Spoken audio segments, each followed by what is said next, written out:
What's shaking, everybody? Happy Friday to you. Here's hoping your houses are still standing after all the rain and wind across the state of Texas yesterday. I saw somebody on Orange Bloods who had a trampoline like halfway hanging on their house and halfway on a fence, and they don't own a trampoline. So it was a wild day. Here's hoping, again, everybody's having a good day. It is House Divided here on Orange Bloods Live. I'm Jeff. He's Chad.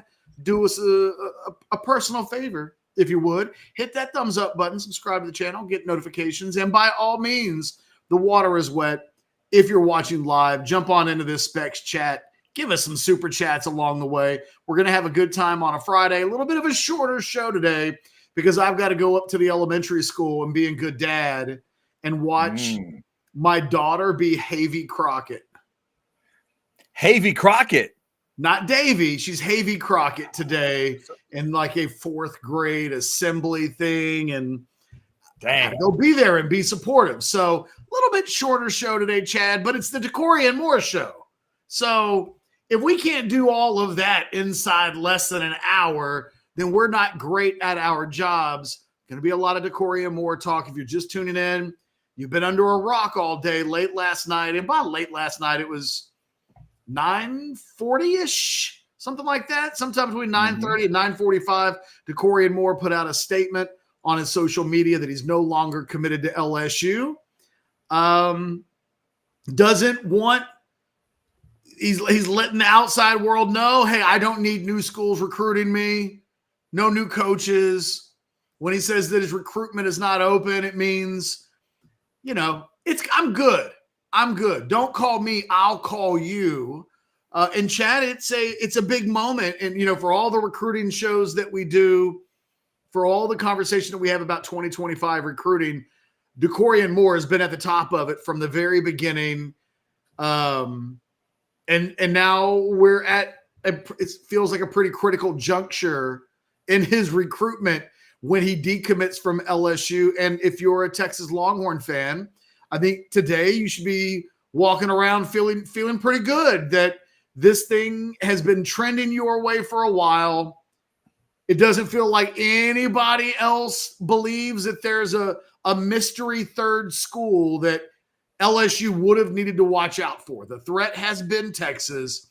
He announces that he's no longer committed to LSU, which is a little bit of a surprise for me in that I thought he might have waited a month before doing this at this point in May, maybe a little earlier than I would have expected, but yeah, pretty severe moment of change in the recruitment of the number one player in the state of Texas in the 2025 recruiting class. It's kind of funny as we look at the chat here. Michael says DK has those do not disturb portal vibes going on. Michael, I thought the exact same thing, but I think that's why it's extra important to have somebody like Catch talking about a story like this because, Catch, I feel like you and Jason Sukumel, all the guys that cover recruiting, you were able to dig through those two messages from Dakorien Moore. Neither of them were crystal clear if you just read the words. But I think you guys that know recruiting know what he's saying, and that's maybe more important here.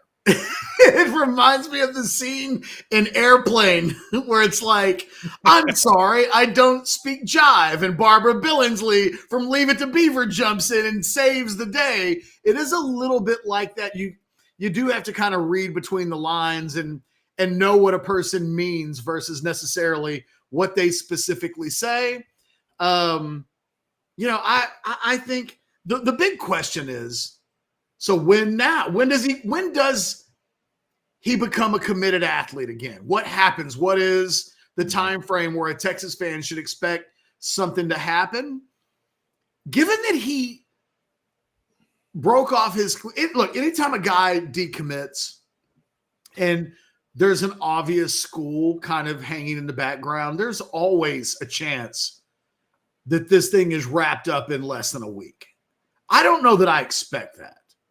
But there is conversations, and he's already – I'm still trying to get this confirmed on our end, but there's a lot of conversation that he's canceling the Oregon visit.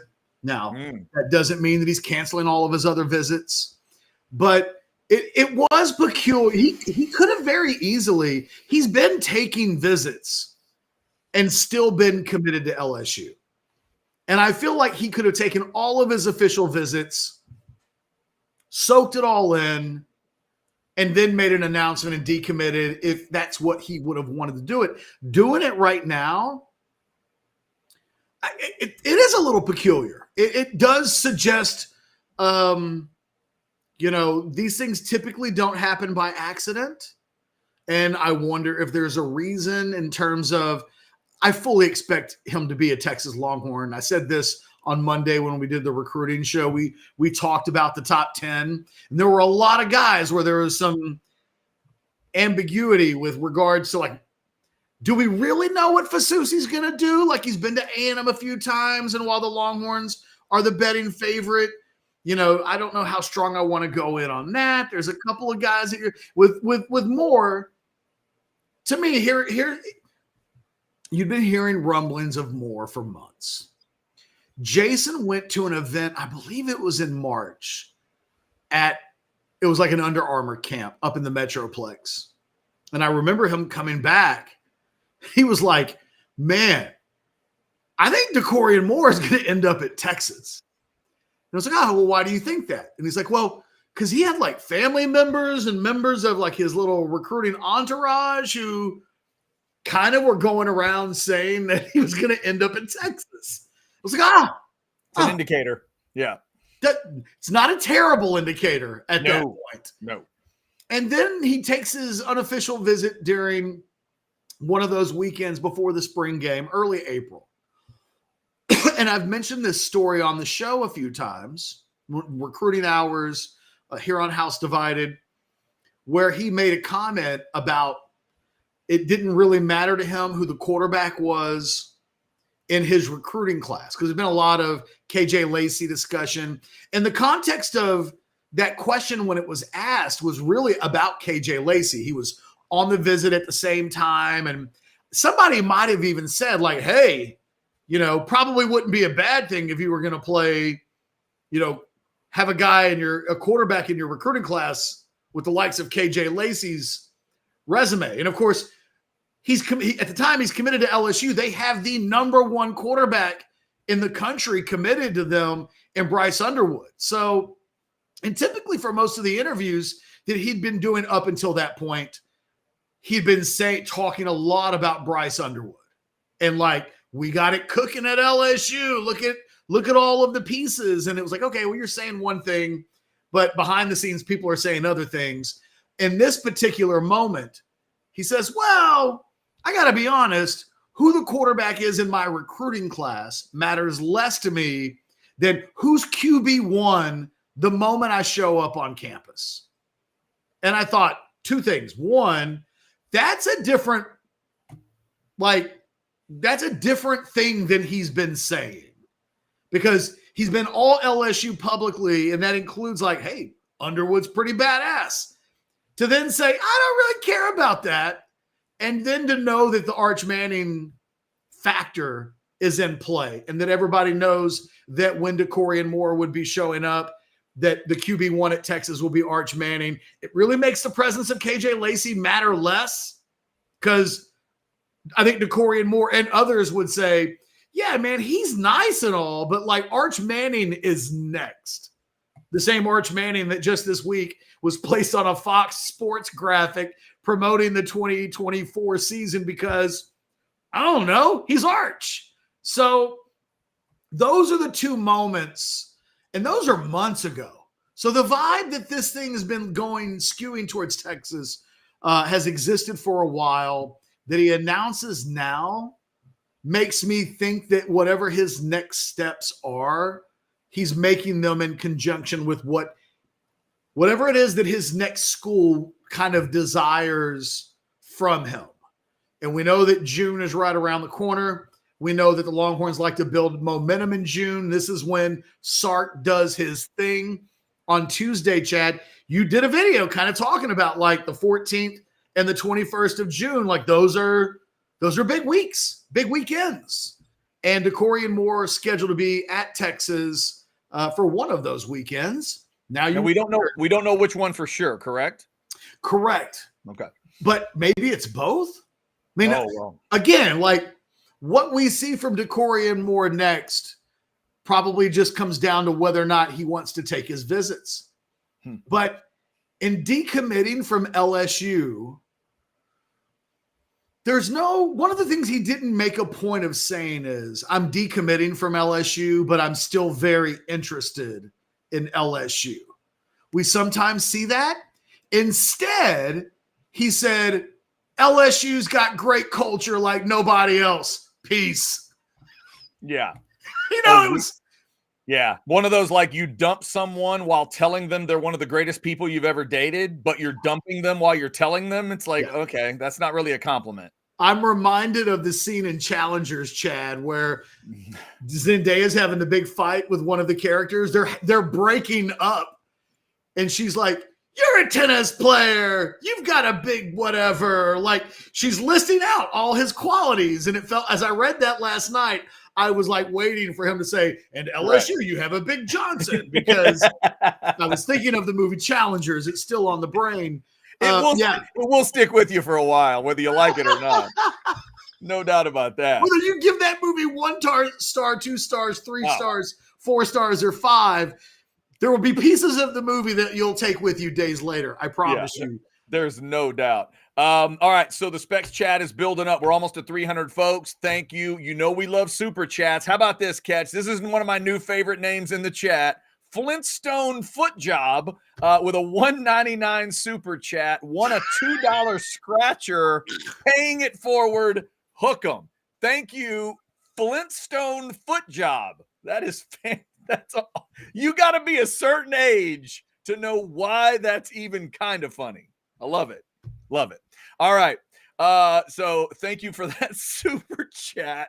Also, this one says, is he trying to influence others? Text guy talking about your timing question. Could it be about, planning for one of those June weekends? Let's say he is interested in Texas, plan for one of those weekends, but also know that other big receivers are in on those weekends. Other big recruits are coming in, and he knows that he matters.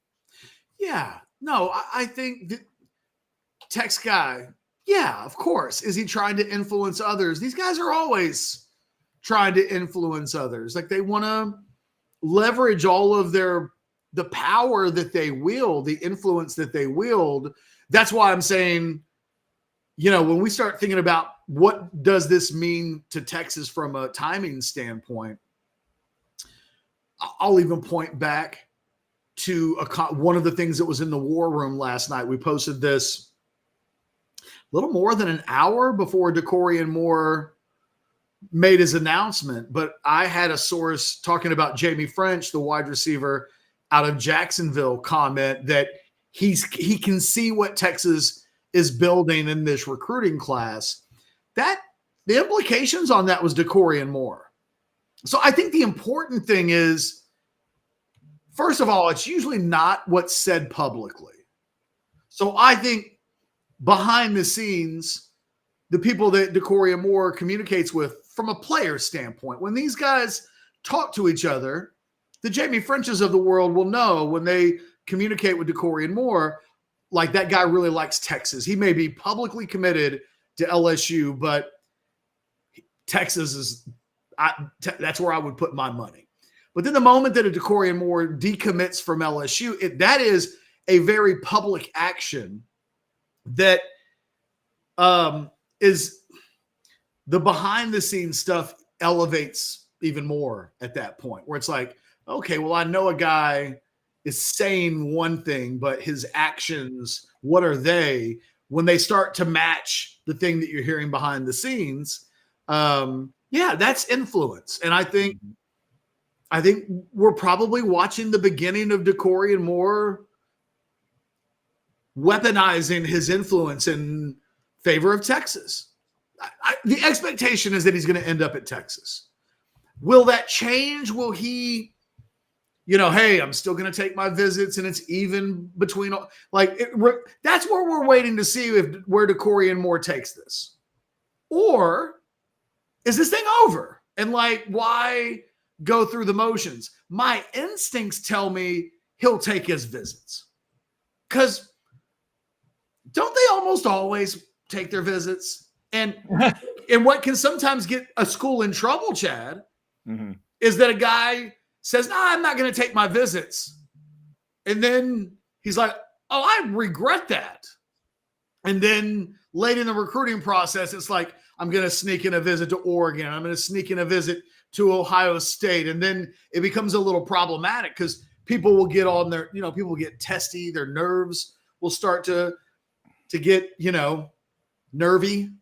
And they'll say, well, what does this mean? And it could be that he's simply saying, hey, I just want to make sure, which he's within every right to be sure.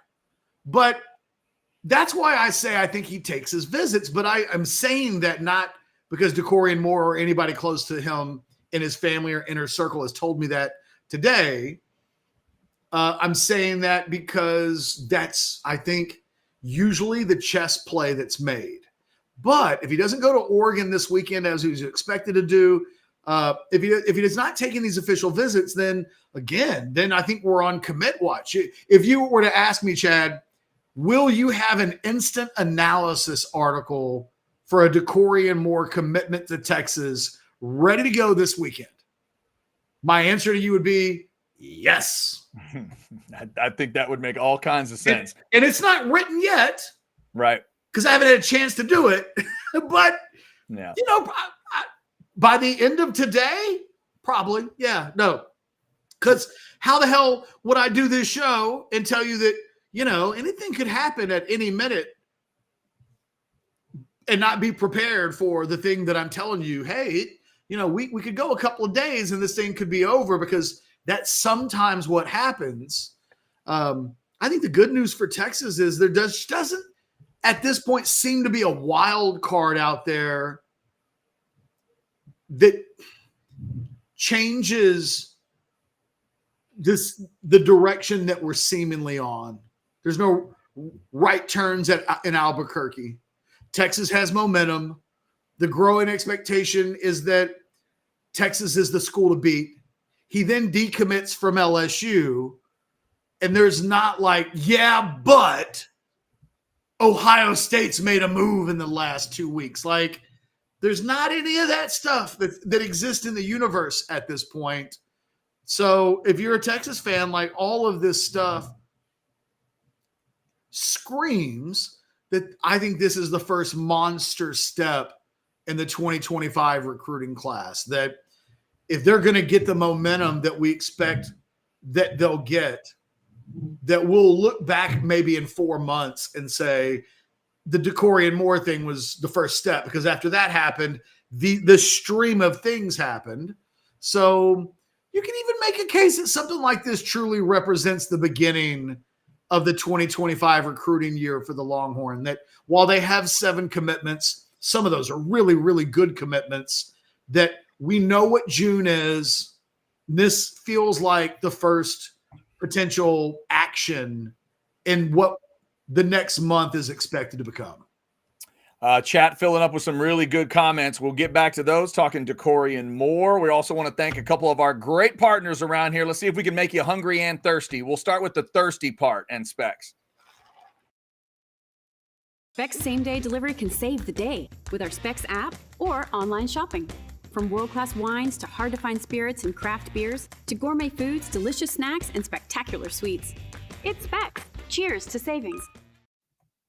And now let's get to the hungry part. Look at this bad boy right here. This is what I had last time I went to Taste on Main in Buda, Texas. Right there, downtown Buda. We went for the anniversary trip. That's the steak done Oscar style. I got the Brussels sprouts up there in the upper left. And if you are into really good Brussels sprouts, Holy crap, they're great. It's just a fantastic experience. The steakhouse vibe right there in Buda. But they've got a great casual atmosphere. There's no fancy dress codes or anything. This is the place where I had the Sam Elliott's mustache drink. It's just a great place. We're going to take some friends back out there. We got a June 6th birthday that matters for one of our best friends. We're going to go back out there for that. So Taste on Main, right there on Main Street in Buda, is the place to look for. And that steak was awesome. They've got one for you if you are interested in that or any of the other good stuff on the menu. Taste on Main right there in downtown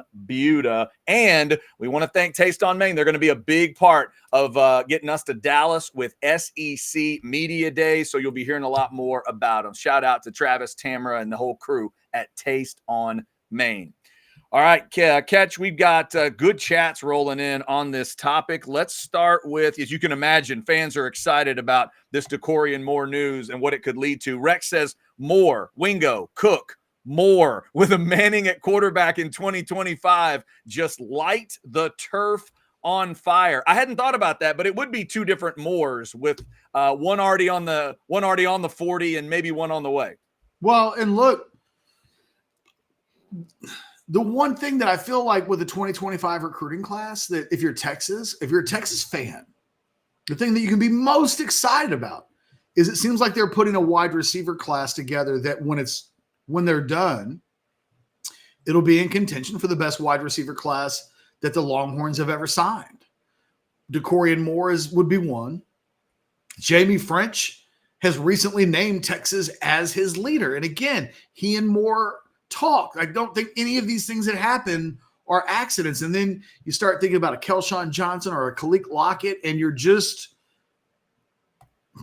there may be a wealth and just like an overpouring of talent in the wide receiver room. And it won't just be those guys that were up there, right? It won't be just Cook and Wingo and Moore. There are more names, no pun intended. That would be the third Moore in the sentence, but there's a plethora of wide receivers with elite level talent entering the program. And, oh, by the way, Arch Manning is about to take over. So in terms of weaponry that young Arch will have projected to be at his disposal, maybe we are getting closer.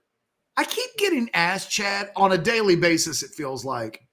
You think Sark at Texas will have a better wide receiver unit than his best one at Alabama? Oh, geez. No, exactly. That's another discussion. I was about to ask if you agreed with Money B's thought here that this could be Roy B.J. Sloan kind of level, but those guys at Alabama might even be might be a different discussion. No, it is, or even the LSU group, right? I mean, yeah, we've seen in recent years, in the last half decade or so, we've seen some amazing wide receiver units. You think about what they had at Alabama with Waddle and Smith and John Mechie and they loaded. Yep. And I've always been like, guys, let's put some respect. Let's not just let's whatever the next steps on someone like. Money B talks about BJ, Roy, and Sloan. Like, maybe we start there, and then we ascend potentially to that Alabama group type of level. But maybe they are. Maybe the overall volume of high-level talents, there are going to be some dudes that end up transferring that probably play on Sundays. And it's just like, well, I can't get in front of Jonte Cook, or I can't get in front of Ryan Wingo, or I can't get in front of Dakorien Moore, or I can't get in front of Jamie French. Texas is about to have a wide receiver unit where if you were the number 4 wide receiver at Alabama back in the day, you probably did play on Sundays, but maybe you didn't come from Alabama to get there. Maybe there was a different route. They're just about to have maybe more good players than there are spots on the depth chart to even hold them all. Catch, Vivek throws a question in for you. Is Dakorien Moore a better prospect than Garrett Wilson or Evan Stewart? I guess that could be Evan or Evan Stewart. It works either way. Yeah, I have Dakorien Moore ranked as the best wide receiver prospect from this decade in the state of Texas. And Garrett Wilson, I guess, goes a little bit before that, but that would include Garrett Wilson. I think I've had all of the, if I were to go back, maybe I need to go back and look at the full list of 5-star wide receivers from the state of Texas that I've ranked, maybe going back to, I don't know, the last decade or so, but certainly as far back as Garrett Wilson. Dakorien is the first guy that I've said if I could rank him as a 6-star, I would. And yeah, he's ranked as the number 4 player in the country by Rivals.com. Boy, these are slim margins when we are really talking about the top 30 prospects in America. The way the Rivals will tell you, the way they look at rankings is that they think of like the top 32 guys in any given year as future first-round draft picks. To rank a guy 4th among that kind of talent, he's not just elite, he's elite of the elite. And, I think that the speed, maybe as much as anything, when we talk about Garrett Wilson or Evan Stewart, these guys weren't running like 10.5s, sub 10.5s, running on record relay teams.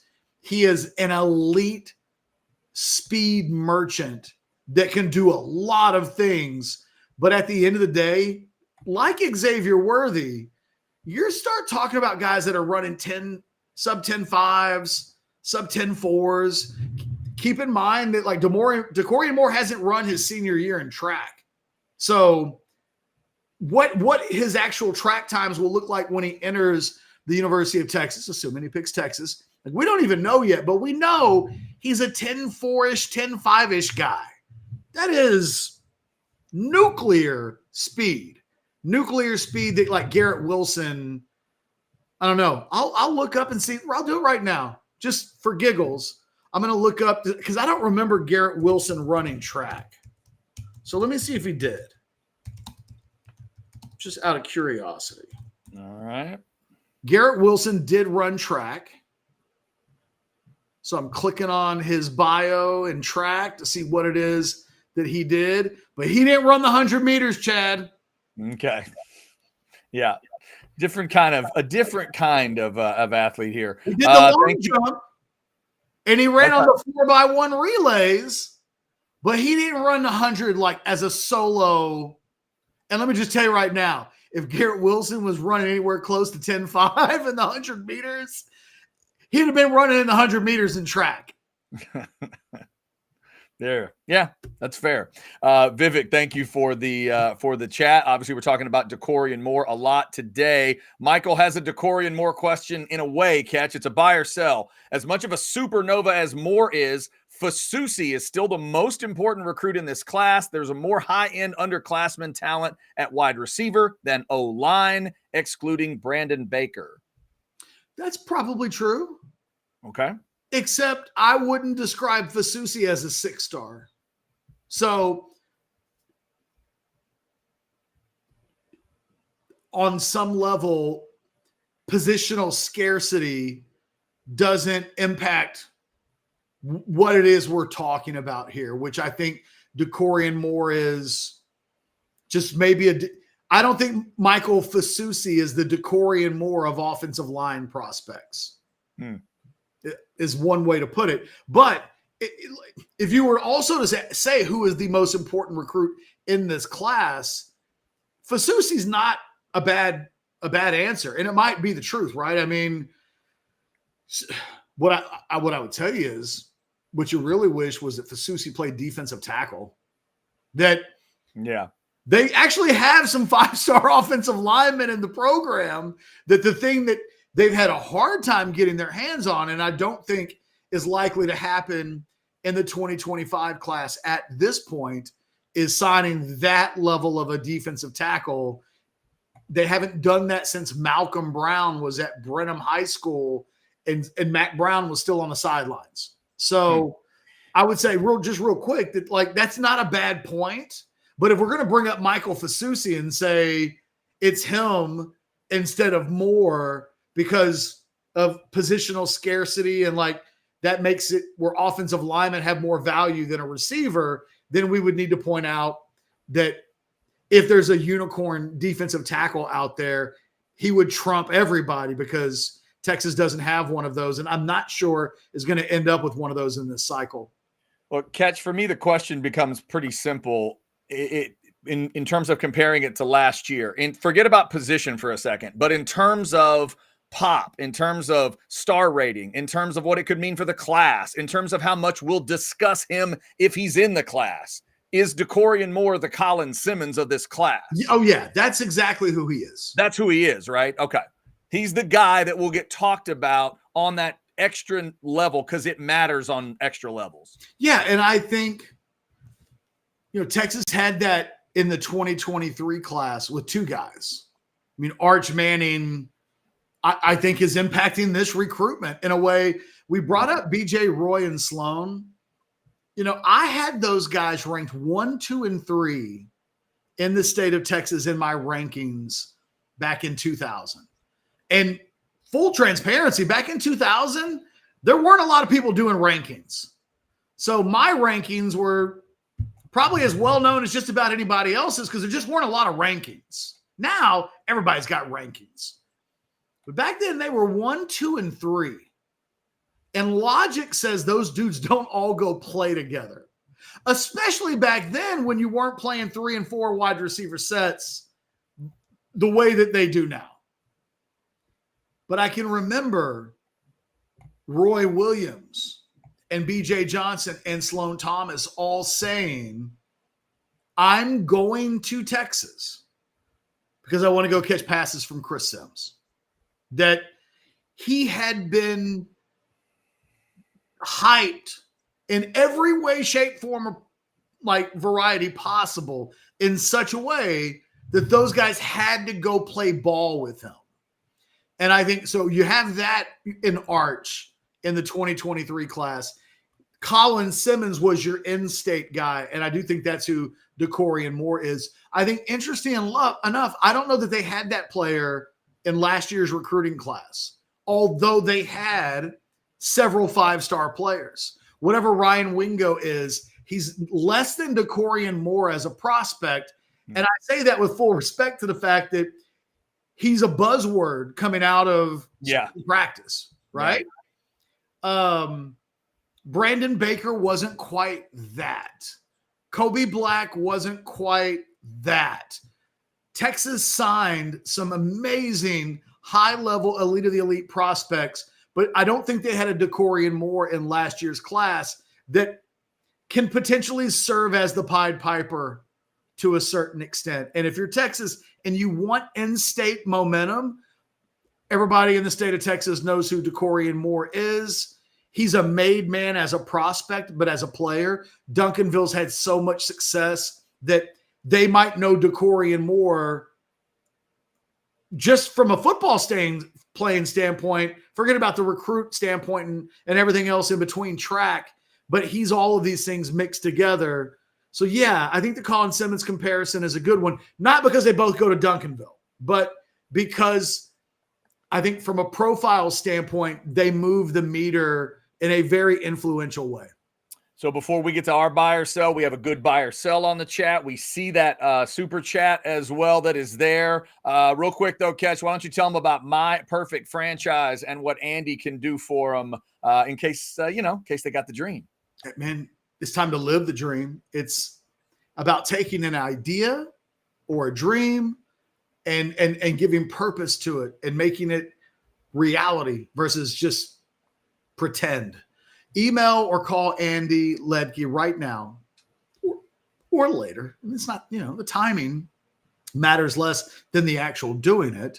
But what Andy does is he takes that idea and that dream and he weaponizes it. He's able to give you procedures and steps and how do you make the dream and the idea become a reality. He's not looking for a money grab. That's not how this works. As a matter of fact, he's just too nice for that. What he does is when the dream starts getting some purpose and some actuality and steps are taken, that's when he gets a little bit of his. Right now, find out if he can help you and go from there. Again, the number's on the screen, the email's on the screen. Reach out to Andy at myperfectfranchise.net. Find out if he can help you out. And if he can, go from there. All right, we are rolling through a Friday edition here. A lot of good energy in the show because of this Dorian Moore story. 500 folks in the Specs chat. And here's a super chat from Jay Ketch, $5. Thank you, Jay. We already know he's not going on the upcoming Oregon visit. He has something else going on during that weekend. So we had talked about the other schools in play. From an NIL perspective, Catch, it would be extra huge if he doesn't actually make that trip out to Eugene. Yeah, I mean, I just don't think it matters. I mean, the kid wants to reschedule for Oregon. I don't think that's changing the path that he's on. So, you know, it's that detail, again, matters less to me than – is he not taking visits in totality, or is the Oregon visit impacted, but not necessarily because of this decision to decommit from LSU, but because he's already got plans doing something else? I think there's a little bit of wait and see here, but you know, if he is taking visits, I guess here's what I would say now, Chad. I don't know who second place is for Dakorien Moore. Okay. If it's LSU, he just broke up with you. Yeah, why do what he just did? I mean, he didn't have to decommit. He could have just stayed committed, and then if he wanted to change his mind, you do it after the visits. Doing it before the visits is a huge indicator of just how really uncommitted he was. Yeah. If you're Texas, you kind of want LSU to be number 2 right now. Because if that's the case, yeah, it's almost a buffer, like a buffer school. Well, you know, and it's like, well, hey, if Chad, if you were getting ready to date somebody, or you know, you were vying to be someone's own, like their number one, their only, right? But y'all have both been dating others, and it's like, well, okay, Chad, you know, if it's not you, like who else are you battling? And it's like the ex-boyfriend who, like. Right. She just broke up with and said, I don't want to see you again. It's like, so I'm not him. I know that. Every day, I'm not him. Your biggest competition is the person that she, like, very coldly broke up with last night?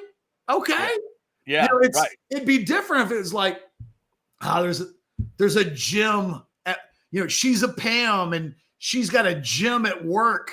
Right. And I'm like, this guy's seeing her every day, and I've got to find a way to cut this cancer out because it's spreading. Like, that doesn't exist here. I don't think Oregon or Ohio State, they're not an emerging number 2 where Texas is the number 1. You know, some of this stuff is just obvious. And it really, to me, comes down to what's the scheduled plan from here. There is a plan. He didn't decommit yesterday with the idea of what am I going to do next week or the week after or in 3 weeks or a month? Oh no, I'll make it up as I go. I just, that's usually not how this works. So now it's like, okay, well, when will we see what the first step of the plan is? He going to tell us now, I'm going to announce my decision on July 4th. You know what I mean? Like, what is the next reveal of what the next set of steps are? But when you start seeing very specific plans, usually there's a very specific idea behind it. It really is rare when a guy announces I'm going to make a decision here and he doesn't already know what he's going to do. It does happen, but it's far less than you would expect. Vivek, we're going to get to your buy or sell that involves Dakorien Moore. Also, we're getting to our buy or sell. Catch, again, got to duck out a little earlier than we normally would because he's got to go be a dad today and check out the school event. Real quick, Speaking of checking stuff out, let me tell you about AV Consultations, one of our great partners. This is the place that can get you set up for that movie room, TV room, the football watching room that you'll need in 106 days. Texas fans, that's how much time you have until the Colorado State game. So call them up, 255-8678. You see the number right there. You can also scan the QR code. You can go to avconsultations.com. They've got great pictures for you to look at that we show you when we play you that recorded spot. But think about it. They've been doing this since 1988. All those changes in TV and the technology and the speakers and everything since 88, they know all of it, and they can answer every question that you've got, and they can get you the setup you've always dreamed of. So check it out. Make it a point. You know what sport you're thinking of. Hell, maybe it's just about this video game. Maybe you're that much of a freak for the EA Sports college football game. Can you imagine having it on that 80 or 85-inch screen that you've been dreaming of? These are the people that can do it for you. 255-8678. Let them handle every detail at AV Consultations. Catch, before we get to our edition, Vivek has a buy or sell for you. Dorian Moore will have a better career than Xavier Worthy at Texas. Buy or sell? Ooh.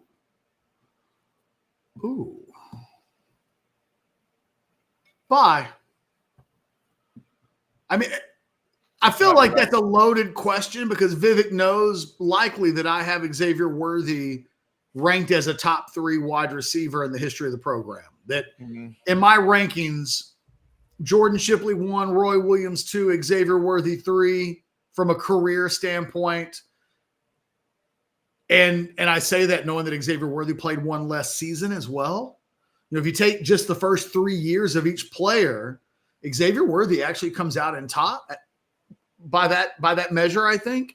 But Dakorien Moore will enter his college playing career, I think, more advanced than Xavier Worthy. So I'll go by. But I will say, that puts me, you know, I hope nobody holds that.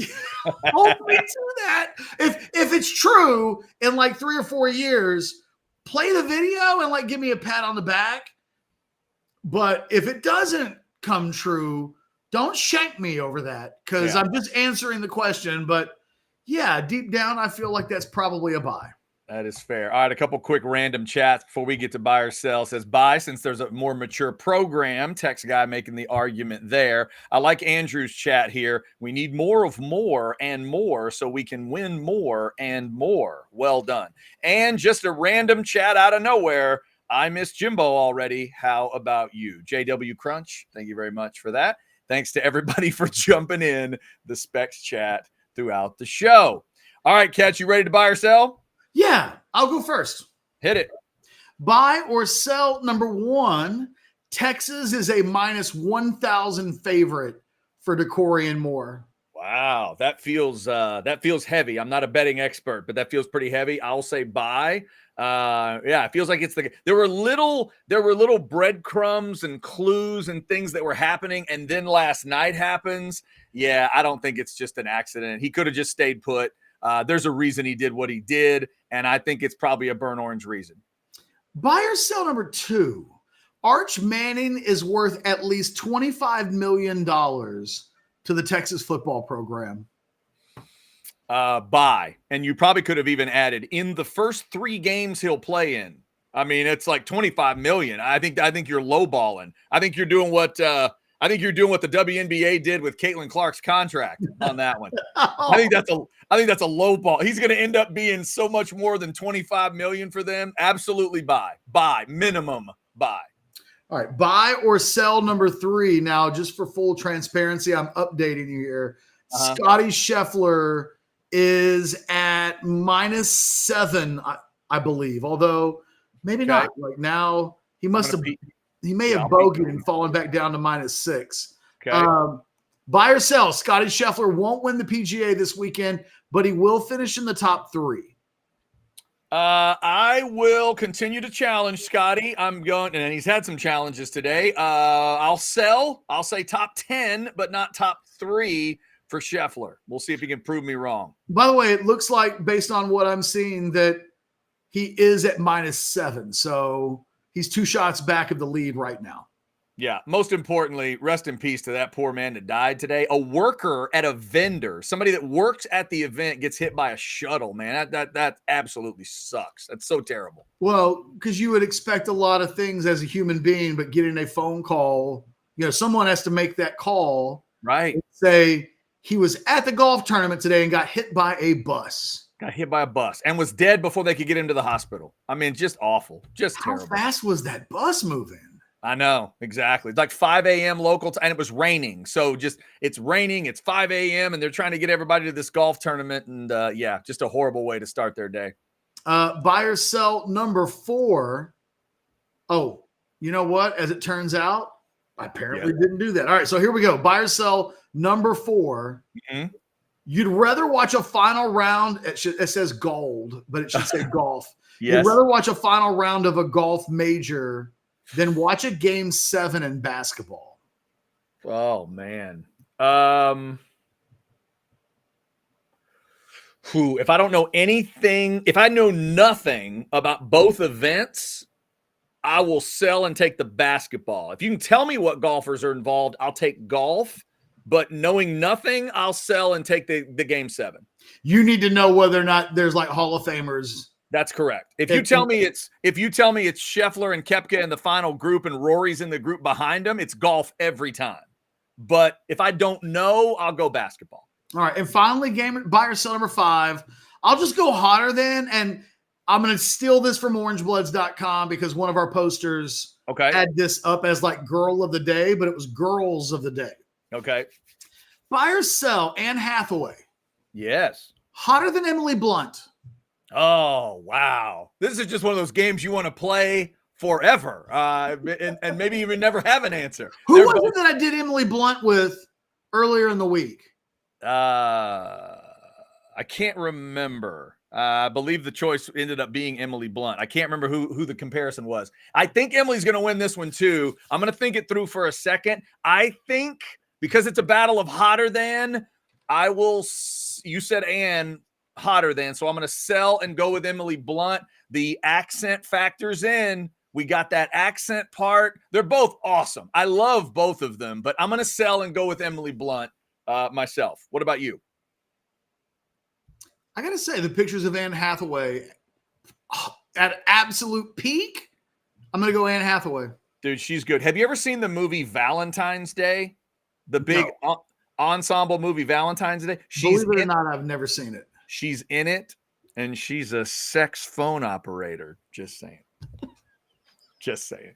All right, come on. We got to hustle through this. Oh, sorry. All right, here we go, Catch. Real quick. Buy or sell number 1. Arch Manning, touchdown pass to Dakorien Moore in 2025. Book it. Buy. All right, fair enough. Speaking of quarterbacks, last season, Quinn had 22 touchdowns and 6 picks. He'll improve both numbers this season. Sell. Okay. More touchdowns, and I'm going to say the same number of interceptions. All right. Buy or sell number 3. My Dallas Mavericks will close it out in Oklahoma City at home tomorrow. Buy. I've had Mavericks in 6 from the very beginning. No need to budge now. They're playing at home with a chance to clinch. There we go. I probably typed that confusingly. They're in Dallas for that one, and there we go. All right, Catch. Buy or sell number 4. It's George Strait's birthday tomorrow. If you could go see George in his prime at either the Moody Center, DKR, the Broken Spoke, or the Saxon Pub, you'll go with the Spoke. That's an easy buy. Okay. I didn't know where you were going with that at the very beginning, but Saxon Pub is an interesting idea. Yeah, that's why I threw it in there. I was like, what would that be like to see That's George what I'm there? still asking myself. Yeah. But something about the Spoke, small dance floor. It's the next thing. I almost half expect like Sandra Bullock and who was the co-star? Who's the jazz singer? The jazz singer. Yeah, Harry Connick. Harry Connick. Yeah, okay. I'm just half expecting them to come by two-stepping. Yeah. Because why wouldn't they be? So yeah, I'm gonna go Spoke. All right, we're going to finish off with 10's birthday. Buy or sell number 5. Tomorrow is also VY's birthday. If we build the Mount Rushmore of Vince's best plays, you think the run to win the title and the 4th and 18 against Kansas have to be in there? Okay. The obvious answer, I think, is a bye here. And at the risk of missing my daughter's let's not do that. Davy Crockett performance. Just go by and move on. No, I want to give this some thought. Okay. So instinctively, you've got the Vince run against USC to win the game. 4th and 18. So what other plays are on it? Well, you've got the pump fake against Oklahoma State. That's on there. I'd put that in there. Yep.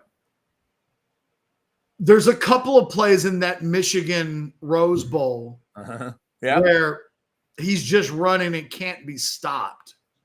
Are there any other plays? Yeah, that I think you have to have the 4th and 18 on there. Yeah, I'm trying to. I mean, there's the touchdown pass against Ohio State. Does that bump any of the maybe? And you know what?